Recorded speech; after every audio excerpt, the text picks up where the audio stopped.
Listen to timely advice from experts as we discuss all things leadership and technology. You'll get the inside scoop on better business practices, from making the most of your technology to leading a company with your head and heart. Pull up a seat with Marco CEO Jeff Gao and President Doug Albrechts. Let's tech.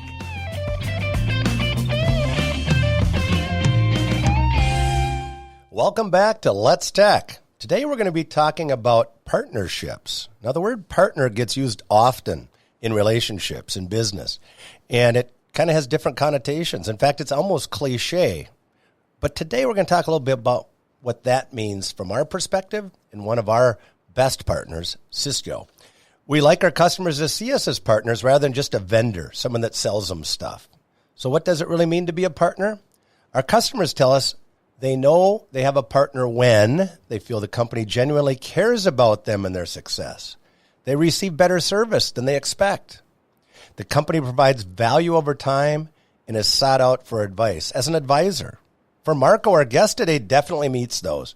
They do for Marco what we seek to do for our customers. They help make us look better. And they do that day in and day out. Thanks for doing that, by the way. And that's our friends at Cisco.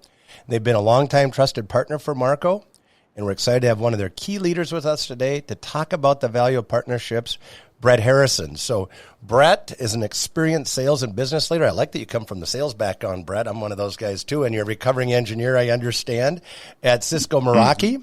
He specializes in partner practice development and channel strategy. He has a strong engineering background that helps him bridge sales and technical strategy. He initially joined Meraki managing the Americas distribution team. There he built scalable solutions across managed services, product enablement, and development. He recently joined the Americas VAR team in Q3 and has been instrumental in helping partners navigate COVID and business resiliency. That sounds like a tough task. With that, I introduce Brett. Hey, Brett, welcome. Hey, Jeff, it's great to be here with you today and chat about the great things we're doing together and how we can solve customer challenges as we move forward.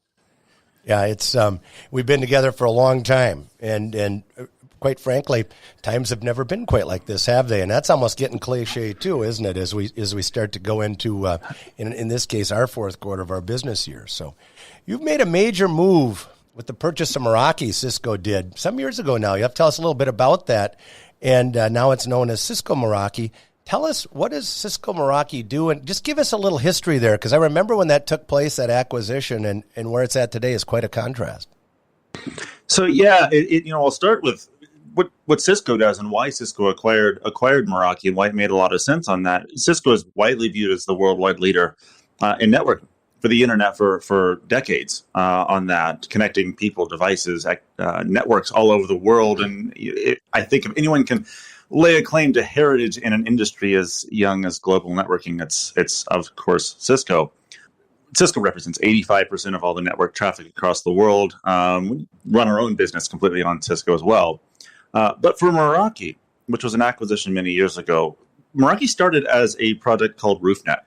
And this was designed to bring wireless to the city of Cambridge, Massachusetts. It was a research project from students at MIT.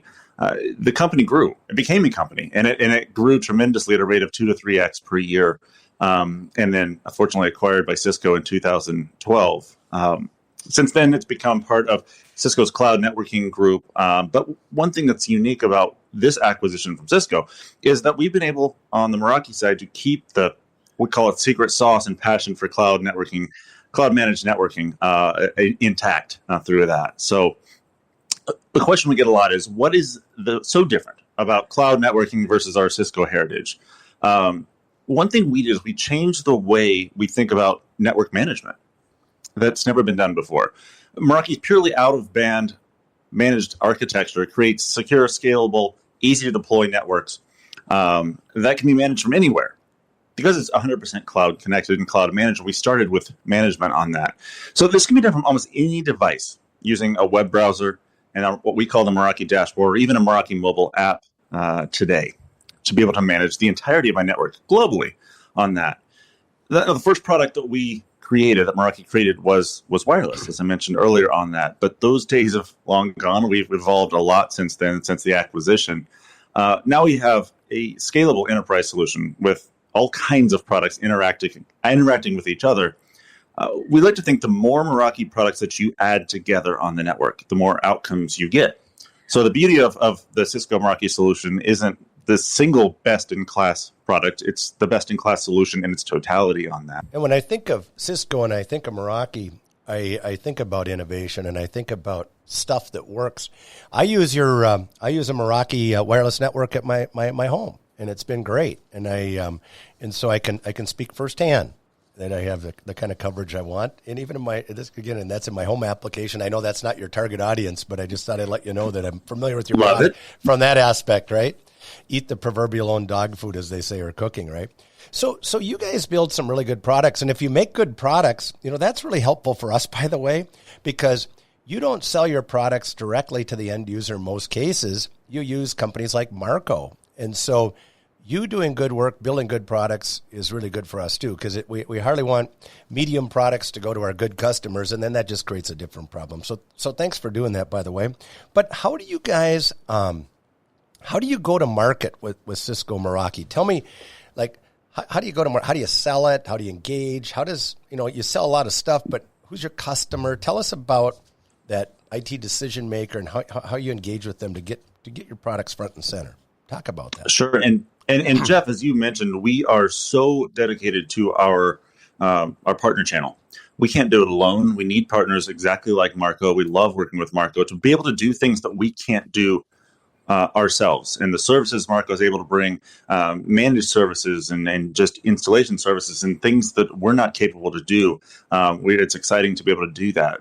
Cisco is widely viewed as one of the strongest channel-centric companies in the IT industry. We're over 85% of everything we sell globally goes through our partners, and we're really proud of that. We just had our partner summit a couple of weeks ago with all of our partners, and our executives stressed this over and over again, how critical this is to our success. And we wouldn't be here where we're at today without the success and our partnerships with folks like Marco.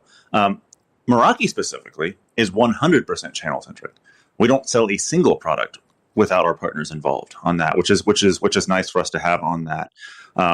So even our CEO for across Cisco comes from the channel world. Chuck Robbins, he built his career in the Cisco channel before growing his career and becoming CEO of Cisco. So we don't expect that to change anytime soon. What this does for our customers is help to bring truly complete solutions to our customers' hands to solve the business problems of today. And it may be all Cisco, it may include all Meraki, it may not, it may have a lot of other components. And that's what's so important, is that the ability to bring all of this together and really be customer-centric to provide the solutions that the customer needs, whether it's all Cisco or others. So in addition to just the products, bringing that to market, we need our partners like Marco to consume these solutions in the way that's right for their business. And whether that be a project-based or providing a specific point-in-time solution or ongoing managed solution that Marco maintains for the customer. And that's what we really love. And we're trying to take our business that direction to say, we know that a lot of consumers don't want to necessarily buy Cisco. They want to experience Cisco over time and pay for it in a subscription-like model. And we couldn't do that without our partners like Marco. Well, great to hear. And by the way, speaking of partners, one of the things I know that Cisco makes us do, and I say that with quotation marks and kind of a smirk here if you could see me, and is that we have to be certified, right? And we take a lot of pride in certifications in our technical with our technical workplace and our technical workforce. And I know the individuals that go through these certifications, it's pretty extensive. And so it kind of differentiates people that resell your stuff too. So tell me a little bit about what role does the education and certification play in your strategy? Because that's kind of a costly investment for us on one hand, but such a good investment when we come to our customers and talk to them about being qualified and competent. And they get confidence in our ability to be confident. So we appreciate that. Yeah, and I think it really has helped our customers understand who's fully capable of being able to deploy, manage, run, and has the education to be able to provide the outcomes that the customer wants. So on one hand, what it does for partners across the globe is it creates and makes sure that they've got the ability to differentiate. They've gone through certification, they've gone through training, they're specialists, they're experts, they're masters in specific parts of Cisco. And our customers then have the confidence to know this partner knows what they're doing in this space. They're advanced here. They have gone through the training. They are an extension of Cisco. And we really do view our partners in that way, in saying these partners who've gone through this certification, this education path, are really good at what they do here. And we will continue to drive that. One thing you will see from us as we come forward is, in a time of simplicities, we want to make it simple for our partners at the same time too. So we want to make sure that our partners are fully capable and are really good, are best in class to be able to bring these solutions to our customers. But we also don't want to make it incredibly burdensome to do that. So we're finding that true balance there. We've seen a difference of, can I just get networking up and running and support it and troubleshoot it, to now software development, writing API code, and what else can I do? So it's less about how do I get the network to work, it's what can I do on top of the network. And we're really proud of that on the Meraki front, is that we make it so easy for the network itself to work. But at the same time, there's so much more you can do on top of it. And the engineers that we see that are going to be successful in the future are those that can understand data, how to interpret data, and write code and do API integration to make something magical happen on top of what is available today. What are some of those key elements? I know you've mentioned this. We use this word partnership, and it's almost cliche. Sometimes I try not to even use the word. It gets so overused. But we know what it means. But what does a good partnership look like to Brett and to our friends at Cisco? We think there's a big opportunity for our partners. And some of these things are evolving as we go along the lines. And it's kind of represented in 4 key trends that we see as an opportunity for our partnership to continue to grow together. Digitization. It's a reality that drives infrastructure spend. Our customers are becoming digital. And I'd say COVID has probably accelerated that. The fact that people need to have a digital presence and become a digital company. And there's opportunity there for us together. Number 2 is an increasing shift to the cloud. And again, COVID has accelerated that, we think, even faster than what was already happening. So we have customers that are moving to the cloud. Number 3 on that is line of business buying, in that we see technology not being something that sits in the world of IT anymore. It continues to be that, but not only that. In that we see, whether it be finance or human resources or manufacturing process, these are places, marketing as an example, are places that are looking for IT and looking for technology to solve their needs, and cloud helps do that. The last one I'd say is customer experience. And that's a massive differentiator for us. And it's an area that we're investing heavily in with our partners to say, we're not necessarily interested in that one-time sale from a sales standpoint. We are interested in the customer achieving the outcomes they thought they were going to get with that solution. We want to make sure they do that. And we have had massive investments into what we call CX inside of Cisco, or customer experience, along with our partners, in order to provide that there is someone walking hand in hand with the customer to make sure they're realizing their investment, that what they wanted out of the solution, and maybe even more, they're getting throughout the life cycle of whatever they invested in. So whether it's hardware or software or services, that they're getting what they wanted, and someone's there showing them and helping them along the path until it's time to look at maybe a potential different solution down the road. Hey, that's great.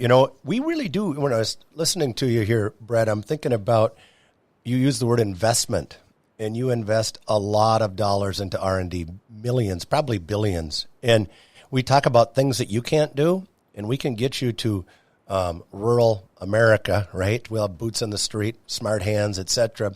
But you guys invest in this research into the technology and the evolution of technology, and are looking around corners and always ahead.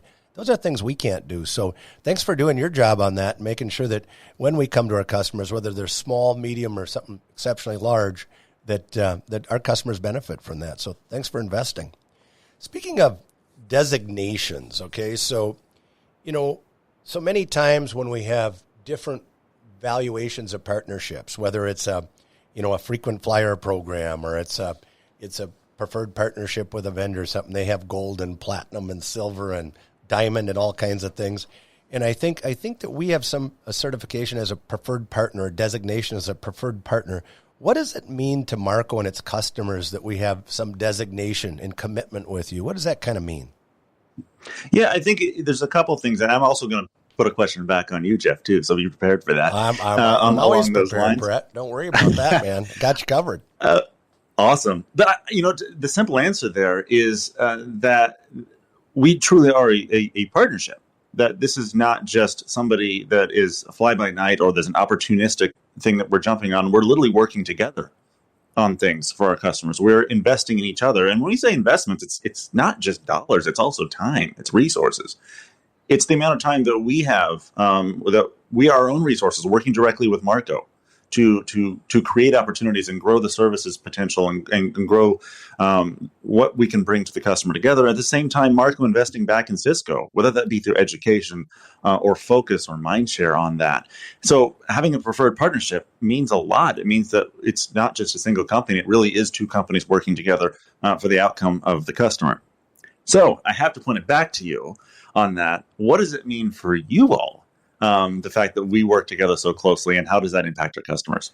I think what I appreciate most is that we're in market together. We don't compete with each other. I feel like, and I think and a lot of people, Cisco sometimes gets a rap because they're so big, and some of the other smaller resellers or dealers are they're hard to work with. And I'm thinking, well, you're not really a partner with them then, because once you get the relationship with that organization like we have with you, we understand the programs. We have relationships deep and wide inside your organization.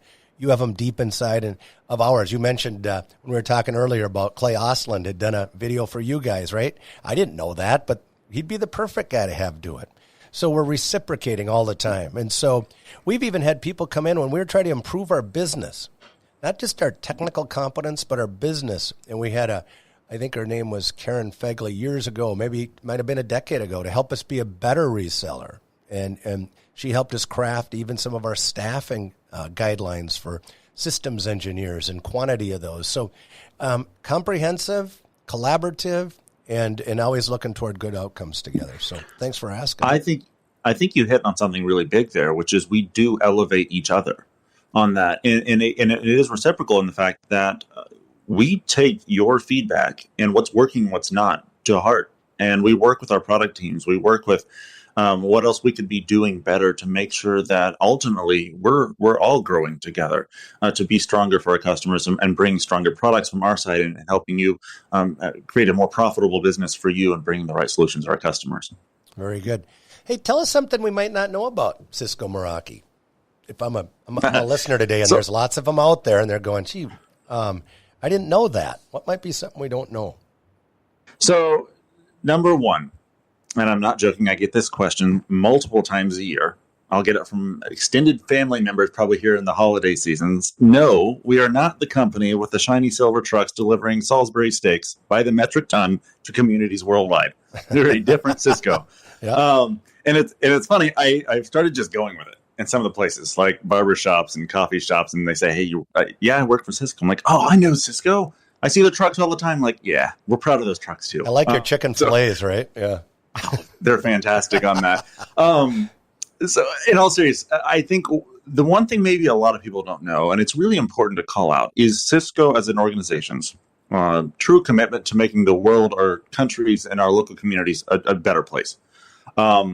Especially in times like right now. One thing a lot of listeners may not realize is that in addition to Cisco's tens of millions of dollars in donations to charities, we also as employees are granted several weeks a year to use as what we call time to give days. Every employee across the company has multiple weeks that they can take on their own. And we're able to leverage this time off to help in any way we can to help whatever charity we want in whatever community we want. I think it's a remarkable thing. For a company the size of Cisco to do. And it really is something we're all incredibly proud of, that we're able to help our communities, and our company helps us do that. With time off, we also do matching donations to charities. So Cisco really does believe in this. It's not just lip service, and you'll see Cisco out in the community, in many of our communities, helping out in any given day. Sometimes we call that the soft stuff, but you know what? As an employee, as a customer in a community that we're in, they go a long ways. And it kind of becomes the hard stuff, if you will, in a good way. So, we haven't talked much about our competition, and I don't even know if this is a competitor. They probably call it CoOppetition. But describe your relationship with Microsoft. That's one name everybody knows. They might not know that is Cisco delivering food to a restaurant, or is Cisco a networking company. Most of us know that, but we all have heard of Microsoft in some way, shape, or form, and the founder of that and his wealth and all that kind of stuff. But you recently announced a new partnership, and yet at the same time you compete. Tell me about that Microsoft relationship a little bit. That's an interesting one. Yeah, it's what we like to call CoOppetition, and I think it's healthy in the industry that there are places, and two very large organizations like Microsoft and Cisco, there's going to be a lot of places where we can work together, and places where we're going to compete with each other, and hopefully make each other stronger along the way in both aspects of that. On the Meraki front, we do a lot of a partnership with Microsoft, and we don't see a lot of direct competition in that part of our portfolio. We're working hand in hand with Microsoft to develop software from Meraki that is cloud native. So we're able to put our security solutions, the Meraki cloud-centric security solutions, in the Microsoft cloud, so that our customers can consume that together, and to provide the real outcomes that our customers want together. So we have a lot. A company the size of Cisco and as diverse as we are in our product families across security and productivity like WebEx and collaboration tools and networking, we're going to encounter a lot of competitors. And many of those the size of Cisco, we're going to compete in some places, and we're going to partner in some places. And I think it's really healthy for our partners like you and for our ultimate customers that we're able to work together where it makes sense and then compete where it makes sense as well. Well, I'm glad we're on the same team, so good job. Well, let's one of the questions that we haven't got to yet, and I just want to kind of end with this, but tell me, how is this whole COVID situation that none of us planned for? I'm sure it wasn't in your business plan. How has that impacted your company? Yeah, it's we're all living it together a little bit on that, and I mentioned earlier a little bit is that COVID's accelerated some things, transitions. We were in the midst, both Meraki and Cisco together on this, we were in the midst of a transition from hardware to software. And that's something that we'll continue to drive on that. It's further accelerated what we need to do on that. What we've seen, some opportunities across Cisco, and I'll mention a couple Meraki things, is a real need for security in the transition, and that's become top of mind for so many of our customers out there. But I think for the two very specific areas, and fortunately, Meraki is strong in both on that. We view it as securing the remote worker. So when work needs to be remote, we're able to help do that simply and powerfully and be able to extend the corporate environment into the home of potentially thousands of employees out there without missing and skipping a beat on that. But we also know that there's going to be a time, and for many of our customers, it's already here, that they want to securely return their employees to work and to be able to do that. And that's how we've really viewed the opportunity as we move forward on that. But when we return to work, we've got interesting new challenges on that. So it's an opportunity to see, hey, it's not just about IT connectivity in the campus network environment and how can we do this really well. It's how do I keep my employees safe? We've got a great partnership on the Meraki front, and we're seeing a lot of interest in this with an ecosystem partner called Every Angle, where we're able to package together Meraki's really simple physical security cameras with an analytics provider like Every Angle that will detect PPE, face mask detection, with an accuracy of 90% plus, and over time growing to 99% with machine learning on that. That's something a year ago no one would have thought about, is the fact that I need to look at a different solution, and I have a different problem I need to address right now.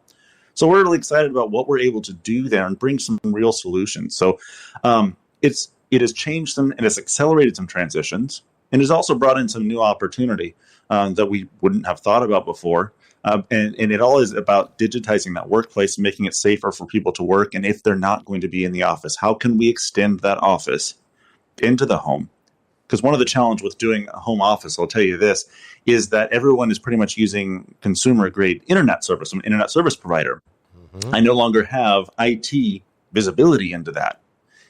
And what we're able to do is, whether it be through hardware or software, extend the office. I like to think of it in three ways, three pieces: connectivity, security, and productivity.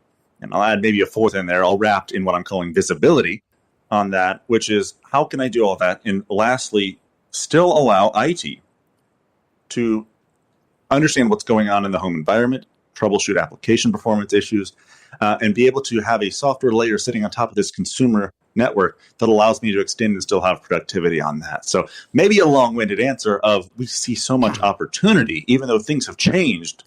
There's a lot of opportunity for us together out there because we're able to be adapt to the new environment. Yeah, they used to talk about the home worker, but you know what? I think it's just kind of the worker now, isn't it? And where we work doesn't seem to matter so much, but how we work does, and how secure we are certainly has a lot to do with it. So we'll just call them our workers. So Brett, thank you for a couple of things. One, for joining me today, but also for being such a good partner. We really do appreciate that. Yeah, it's exciting. I'm so appreciative for the inclusion into this. We're excited about what we can do together with Marco. We'll continue to invest together. We're going to grow together. We're going to do some great things together for our mutual customers on that. And who knows what the future looks like. And as things adapt and change, we know Marco will be there right with us on our side. I'm glad to be in your team. Thanks, everybody, for listening to another episode of Let's Tech. Don't forget to subscribe. Also, reviews. If you like what you heard today, let us know. If you don't, why don't you keep that to yourself? And, of course, Let's Tech.